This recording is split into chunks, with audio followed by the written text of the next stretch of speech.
Graça e paz, meus irmãos e minhas irmãs. Hoje vamos continuar nossa aula da Escola Bíblica Dominical. A última aula que nós vimos foi quando Deus restaurou os bens da Sunamita. E agora nós vamos continuar em 2 Reis 8, de 7 a 15, quando Eliseu e Azael de Damasco se encontram, né? Então vamos abrir as nossas Bíblias no livro de 2 Reis 8, 7 a 15. Eliseu e Azael de Damasco. Veio Eliseu a Damasco. Estava doente Ben-Hadad, rei da Síria. E lhe anunciaram dizendo: o homem de Deus é chegado aqui. Então o rei disse a Azael: toma presentes contigo e vai encontrar-te com o homem de Deus, e por seu intermédio pergunta ao Senhor, dizendo: sararei eu desta doença?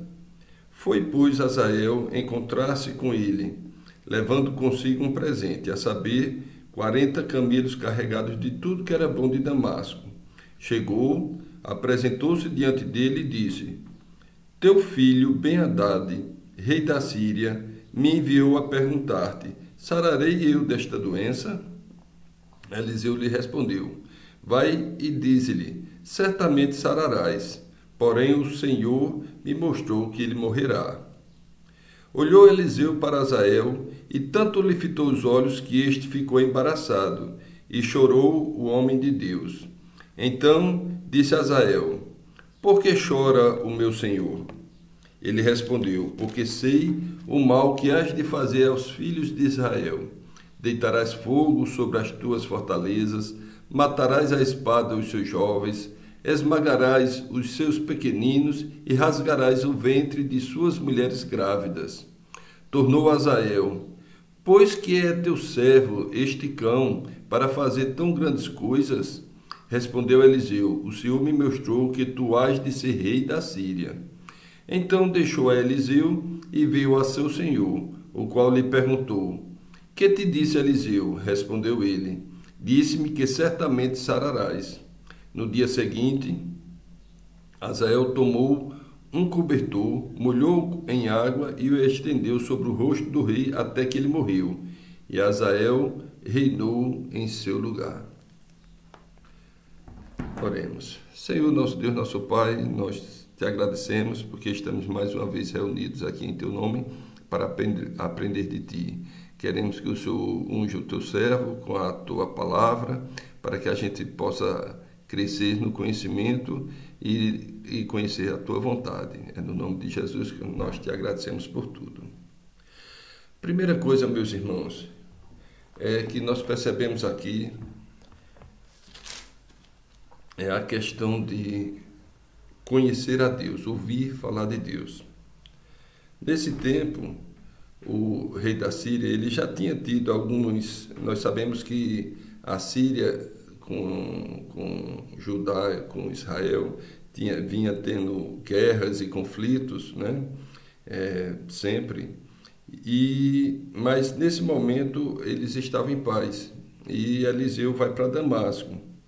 E quando ele chega lá, o rei que estava doente, que era Ben-Hadad, só para lembrar que nós tivemos primeiro Ben-Hadad, esse é o segundo, e depois nós vamos ainda ter o terceiro Ben-Hadad, que vai ser o filho de Azael, que vai reinar, né, que vai assumir o reinado, e o filho dele vai ter justamente o nome de Ben-Hadad III, em homenagem aos grandes reis de outrora. Tá certo? Então foram 3 Ben-Hadad que reinaram na Síria. O que me chama a atenção aqui é que lhe anunciam, quer dizer, seus servos, né, lhe anunciam que o homem de Deus é chegado aqui, quer dizer, chegado na cidade. Ben-Hadad já tinha ouvido falar do homem de Deus.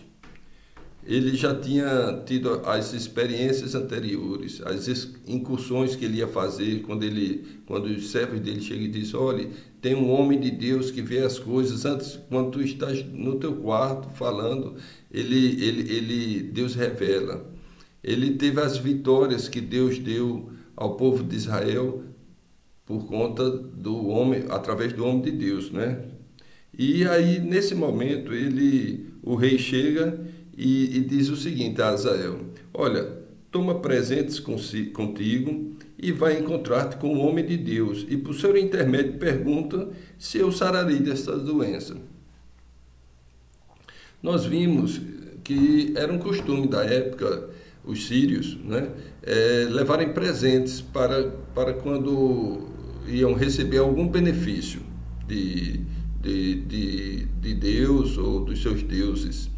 E aí o que é que acontece? Naamã aconteceu a mesma coisa, levou um grande presente para o profeta Eliseu também, mas o profeta não aceitou, e nós vimos que esse presente, quando foi o servo de Eliseu, vai lá e pega o presente, né, recebe o presente em nome de Eliseu e é amaldiçoado com aquela lepra, ele e toda a sua descendência. Então era um costume ser oferecido presentes.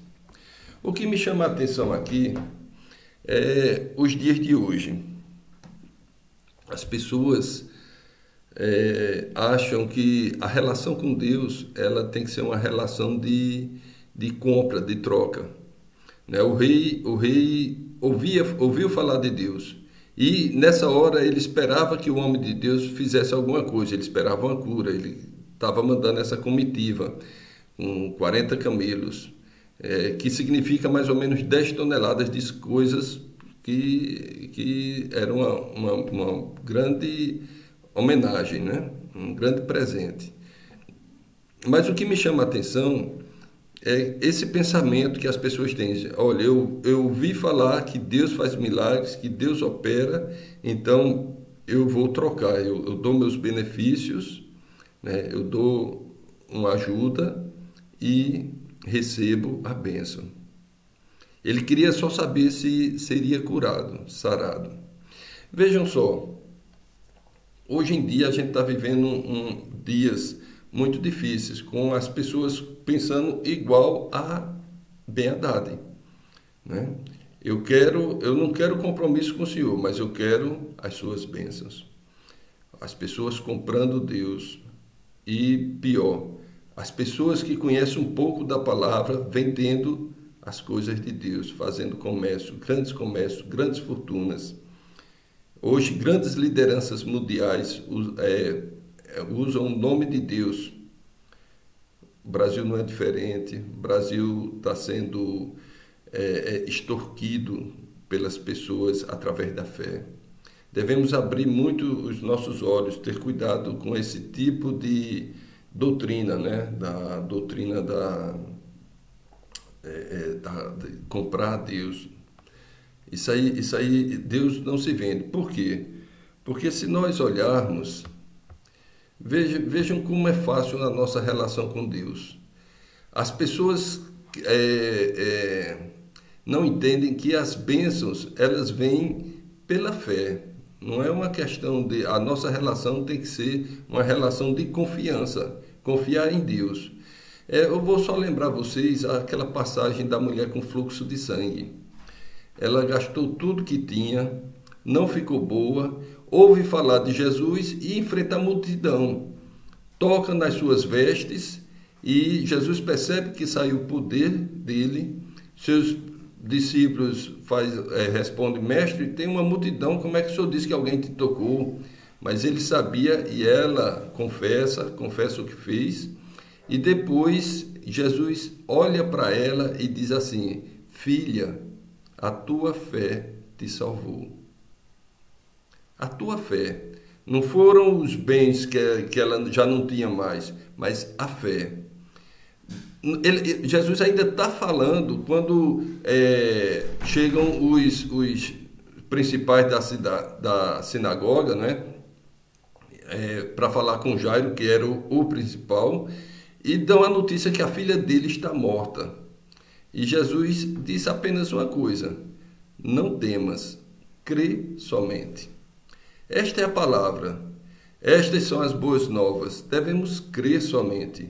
Nós devemos crer que Jesus é o nosso Deus, é o nosso Pai, e que temos que ter essa relação de confiança com Ele. O rei da Síria ele já tinha ouvido falar das obras, ele já conhecia o poder de Deus, ele já conhecia as maravilhas que Deus fazia, mas servia a outros deuses. E nesse momento, quando ele pede a Azael que vá procurar o homem de Deus para saber se vai ser sarado, é porque ele tem esperança que Deus o cure, ele tem esperança, ele quer ouvir uma boa notícia. Do mesmo jeito, as pessoas hoje, gente, quando procuram essa época de pandemia, nós estamos vivendo uma coisa de louco. A água benta, santa, que cura da Covid, o feijão que cura da Covid, a máscara invisível que cura da Covid. Nós sabemos que a proteção vem de Deus, mas não precisamos comprá-la, porque a nossa relação com Deus é eu e Deus, você e Deus, cada um diretamente com Deus. Não preciso estar comprando nem estar fazendo essas oferendas. Nós temos que ter a nossa fidelidade, que aí é outra história. É a questão da fidelidade, que Deus sempre cobrou isso desde o início. Né? Trazer todos os dízimos à casa do tesouro e provai-me nisso. Né? Então, a fidelidade é uma coisa, comprar Deus é outra totalmente diferente. E nesse momento, o que me chama a atenção nessa história é justamente isso, que o rei manda Azael, que era o seu servo de segurança, o homem dele. Né? Azael vai encontrar-se com Eliseu e chega diante dele, né, com os presentes, que são 40 camelos carregados de tudo que era bom de Damasco. E pergunta a ele: olha, o teu filho Ben-Hadad, rei da Síria, me enviou a perguntar: sararei eu desta doença? Eliseu é um homem que nos chama a atenção por sua determinação, por sua postura íntegra e por não escolher palavras. O que Deus mandasse ele dizer, ele diria, doesse a quem doesse. Né? Ele não ia amenizar. Se Deus está dizendo, ele fala. Então, quando Eliseu fala com Deus, Deus faz e diz assim: o Senhor ele certamente sarará, mas o Senhor me mostrou que ele morrerá. Olhou Eliseu para Azael, fitou nos seus olhos, que ele ficou embaraçado, e chorou o homem de Deus. Normalmente, as pessoas que trazem essa tarefa de serem homens de Deus, de terem que anunciar certas coisas, que veem certas coisas acontecendo na vida do povo de Israel, choram. Por quê? A dor de ver que não pode, são desígnios de Deus e que você tem que carregar esse fardo. Jesus chorou no Getsêmani, Jesus chorou quando ressuscitou Lázaro. Eliseu agora chora quando vê o que tem por vir aí, né? As coisas mais que o povo dele vai enfrentar. O que chama a atenção é que Eliseu, ele sabia da fome, ele sabia das dificuldades, sabia de tudo que o povo ia passar, sabia da idolatria, mas continuava firme no seu ministério. É fácil? Não. Do mesmo jeito são os nossos pastores hoje em dia. Quantos dos nossos pastores hoje têm tirado a vida com o peso do ministério? Quando é um homem íntegro, quando é um homem leal, vê às vezes suas ovelhas o criticando, falando disso, daquilo, julgando, brigando, discórdias, brigas por interesses, brigas por cargos, brigas pela coisas que você nunca espera da natureza humana. E aí é um fardo muito difícil para quem está à frente, para quem é liderança, para quem está tomando conta do rebanho. E Eliseu, nesse momento, ele vê esse futuro, um futuro difícil, um futuro onde o povo vai sofrer. E Azael ainda pergunta: e por que chora, meu senhor? E ele responde: porque sei o mal que hás de fazer. Veja quais são os males que esse homem é capaz de fazer. Ele vai colocar fogo nas fortalezas, matar a espada os jovens, esmagar os pequeninos e rasgar o ventre das mulheres grávidas. Azael, quando olha para ele, diz assim: mas o teu servo é este cão para fazer tão grandes coisas? Respondeu ele: o Senhor me mostrou que tu hás de ser rei na Síria. O Senhor me mostrou que tu hás de ser rei na Síria. Vamos voltar aqui um pouco em 2 Reis, 1 Reis 19, no 19:15, o profeta Elias,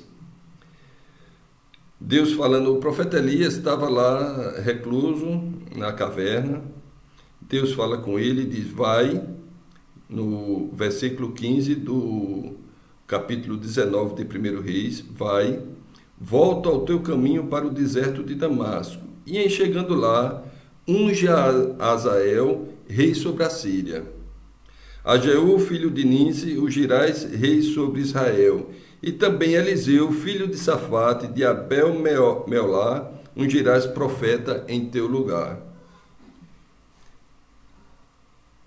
Então, aqui o profeta já está dizendo a Eliseu, Deus já está dizendo ao profeta Elias, que ele vai ungir o rei Azael. Então, quando Eliseu chega aqui e diz: olha, o Senhor me mostrou, ele já sabia que Azael já era os desígnios de Deus. O homem, a gente não pode entender os propósitos de Deus. Então, aqui quando ele diz assim, olha, ele chora, ele vê a realidade e diz: olha, o Senhor me mostrou que tu hás de ser rei da Síria. Vejam, meus irmãos, Azael, ele não mostra comoção, ele não mostra, eu acho, assim, é uma interpretação pessoal, que ele debocha. Eu sou por acaso esse cão que você está dizendo que vou fazer essas coisas? Aí ele diz, aí como ele também ouviu falar do profeta, de Deus, das coisas que ele fez, era só um portador do rei, mas ele também conhecia os poderes de Deus. O profeta disse: o Senhor me mostrou que tu has de ser rei da Síria. Nessa revelação, o rei era o sucessor, Azael era o sucessor do rei. Então ele deixa Eliseu, vai ao seu senhor, o qual lhe pergunta: que te disse Eliseu? Ele responde: disse-me que certamente sararás. No dia seguinte, tomou um cobertor, molhou com água e o estendeu sobre o rosto do rei, até que morreu, e Azael reinou em seu lugar. Então, aqui começa o reinado de Azael. Vejam, meus irmãos, o que a gente aprende nessa lição, nesse texto, é que, primeiro, ouvir falar de Deus, todos escutam. Agora, ter um relacionamento com Deus, tem que ser o nosso propósito, tem que ser a nossa vida. Vivermos para Deus. Por quê? Porque nós temos que levar as boas novas, nós temos que levar a mensagem de salvação, e a salvação não vem por obras, ela vem pela fé, né? A salvação, como está escrito lá em Efésios 2:8-9, diz: porque pela graça sois salvos por meio da fé. E isto não vem de vós, é dom de Deus, não vem das obras, para que ninguém se glorie. Então não são as obras que vão lhe trazer salvação. Não é o que nós temos que ter a fé, a certeza, a conversão, aceitar Jesus como Salvador, mas Tiago vai nos dar uma advertência dizendo assim, que a fé e obras, elas têm que andar juntos, porque a fé sem obras é uma fé morta.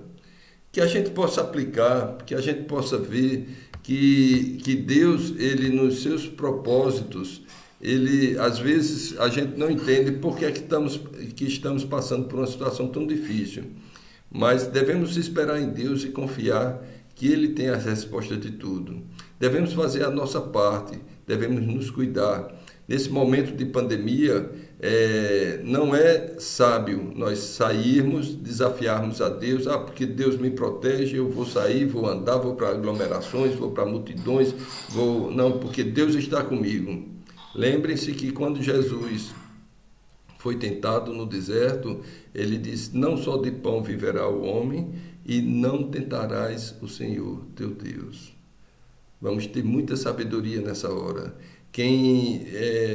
Esse é o momento em que nós precisamos saber que Deus pode todas as coisas. Deus, do mesmo jeito que criou o mundo com a palavra, Ele pode transformar toda essa situação, Ele pode agir na história, Ele pode mudar a história do Brasil, dos seus governantes, dos seus líderes, da corrupção, mas para isso precisamos fazer a nossa parte, crer que Ele pode todas as coisas, sermos íntegros, orarmos, intercedermos pela nação, intercedermos pelos governantes. Ai de mim, como disse o profeta, né? Ai de mim não orar por esse povo.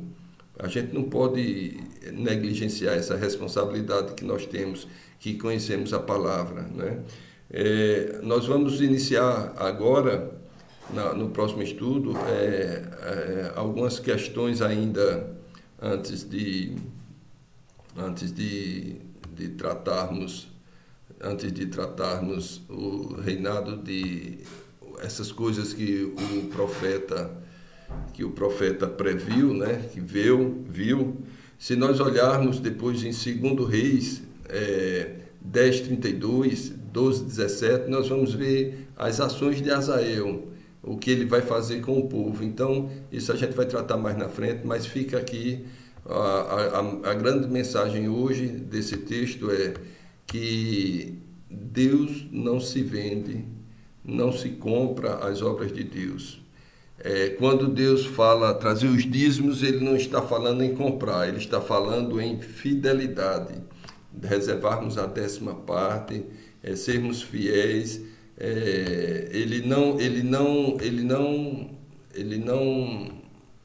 faz acepção de pessoas, então ele não diz os mais ricos vão dar mais, os mais pobres não precisam dar, não. Ele estipula a 10ª parte, é igual para todo mundo. Para quem ganha 10 reais, R$1 é pouco, mas é 10%. Para quem ganha 1 milhão, 100 mil reais é muito, mas é 10%. Então, é uma questão de fidelidade. Então, que a gente possa entender que nesse mundo muitas pessoas vão ouvir falar de Deus, vão conhecer, vão saber que Deus existe, vão querer os benefícios, vão querer comprar, vão ter os vendedores, e aí entra a nossa responsabilidade diante de tudo isso que está acontecendo, de pregarmos o verdadeiro evangelho, tudo baseado aqui, olha, na palavra, sem tirar nem pôr uma vírgula, certo? Porque cabe a nós sermos representantes de Deus, sermos fiéis à sua palavra, conhecermos a sua vontade, estudarmos, para que a gente possa ter a palavra dele plantada em nosso coração. Temos a liberdade de agir hoje em dia, de ler, mas amanhã a gente pode não ter. Então a gente tem que estar preparado para tudo. Então que Deus nos abençoe, que a gente possa buscar a sua presença diariamente, que sejamos gratos por tudo que Ele fez por nós e que Deus nos dê sabedoria para lidarmos com tantas coisas que afetam o nosso andar com Ele, que Ele nos livre do mal e que a gente o busque em espírito e em verdade. Um bom dia para todos, que Deus abençoe cada um de vocês. Fiquem na paz.